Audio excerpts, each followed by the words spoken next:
Good morning, guys. I am doing the Sophira-Lou 3 marker challenge. I am using a Robert Bateman recycled paper sketchbook.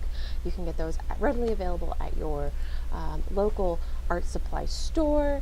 The markers I am using are the same ones Sophira-Lou used on her Thursday in her Thursday video. The marker I'm holding up right now is a 15-year-old Copic marker that still works and I have never refilled. So they last. They do last. I have one marker though that dried out and it's crystallized. I don't know if it was just the pigment. So this was my 3 marker challenge that I did last night. I posted it on my Instagram, you probably saw that. So this is the one I'm doing today, and this is the horned god from the Wiccan religion. If you want to look him up, go for it. There's plenty of mythology and stories to read about him. I am just doing my representation of him because he comes back to life in the spring, which is really cool. He's like a resurrection god, but anyway. So I just wanted to make him. So whenever I start out with markers and inks, you always start with the lightest tone. Lightest tone you can. Always start out very, very light because you cannot pull them back. They are permanent. The water-based markers are obviously a little bit differently, but they, again, can be lifted with water, whereas alcohol-based can't. So always start light and go dark. That's pretty much, and go dark slowly because you don't want it to get, there are techniques and people that can do these really cool techniques with really graphic looking blending, but if you want soft blending, always build up your tones slowly. This will help you out. And do not rely so much on the colorless blender to blend. You can blend with one marker. You can blend a marker with itself, and as you can see here, I'm just slowly building up the tones to be able to get definition in the character's face and where the shadows would be and that kind of thing. And I'm only using one marker. I will go in a little bit later and just add some pops of a little bit more deeper color with the pink tone that I have, but generally speaking, I could have left this with just the one marker and it would have looked fine. But yeah, so when you're dealing with Copics, you don't have to break the bank and buy every single Copic marker in every single color to make a good image. You just need to pick a few tones, make sure that you have a very light tone and a mid-tone, and if you want, you can purchase a darker tone. As long as it's within the same spectrum, you can create some really cool stuff. I know there's an artist that I absolutely adored when I was in Teemo fandom, and her name was Daunt. And she was Daunt Draws. I don't think she has a YouTube channel, I'm not sure. But she did Copic illustrations that were gorgeous, and she would only use like maybe 10 markers, and that was it. So that's not too much of a bank breaker right there. But again, just pick a few tones and play with them if you want to get into marker, and then if you really like it, then pick a few more tones and slowly build up your, unless you get have a lot of birthday money that you want to blow on markers, make sure that you enjoy the medium first before spending a ton of money on it, because Copics are very, very expensive. And if you love them and you really want to play with them, that's totally cool, you do that.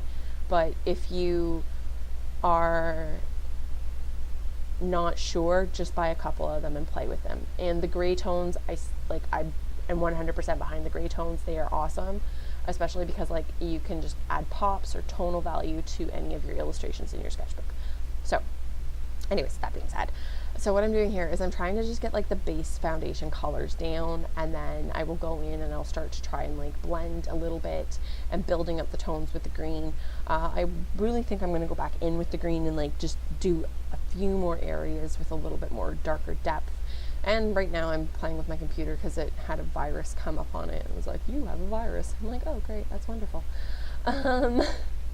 Anyways, if you guys want to see me do more of these 3 marker challenges, or another one that's I pick the palette, or I blindly choose the palette, let me know in the comments, because I would be interested in doing this more. I think it's a fun challenge. It really makes you think about how you use color, and I just enjoy it. So anyway, yeah. that be that. We are going to get into the inking soon, and I inked this horribly. I really need to practice on my inking. See right here, I'm building the tone with the pink and darkening areas with the pink marker, and I'm able to give more definition with one tone instead of working in like so many different tones that it just doesn't look right, or it looks very cartoony, where this looks very soft. So again, it's your preference on coloring, right? Like if you like harsh definition, then you would want a couple of colors just to give that harsh definition. But if you like soft coloring, you only need like 1 or 2 markers anyway to do that with. So I am using a Faber-Castell Pitt pen. It is in a sepia tone. It was just to match the Sophira-Lou drawing so that it would have like the sepia or the brown tone to it. The Faber-Castell Pitt pens are fantastic, and they are light fast and waterproof as well. Yeah, so yeah, it was awesome. I was having problems because the book was so small, and I really am, as you can see, I'm choking the shit out of this pen. So I need to work on my hand with my inking, essentially. I really don't like the way I inked this. I wish I would have like really sat there and thought about it, but I was just trying to get an image done, and I didn't want to spend an hour. So overall, this entire piece with sketch took about a half an hour. I could spend a lot longer on it if I wanted to. Maybe next time I will spend a little bit more time, but for a morning video warm-up, I think this is fine. I think what I would do next time is really spend a lot of time on the inking stage and like really making sure that my everything is kind of cool. I think I will be going back in with some more ink later though. Anyway, I hope you guys enjoyed the video, and I will chatter at you later. Bye.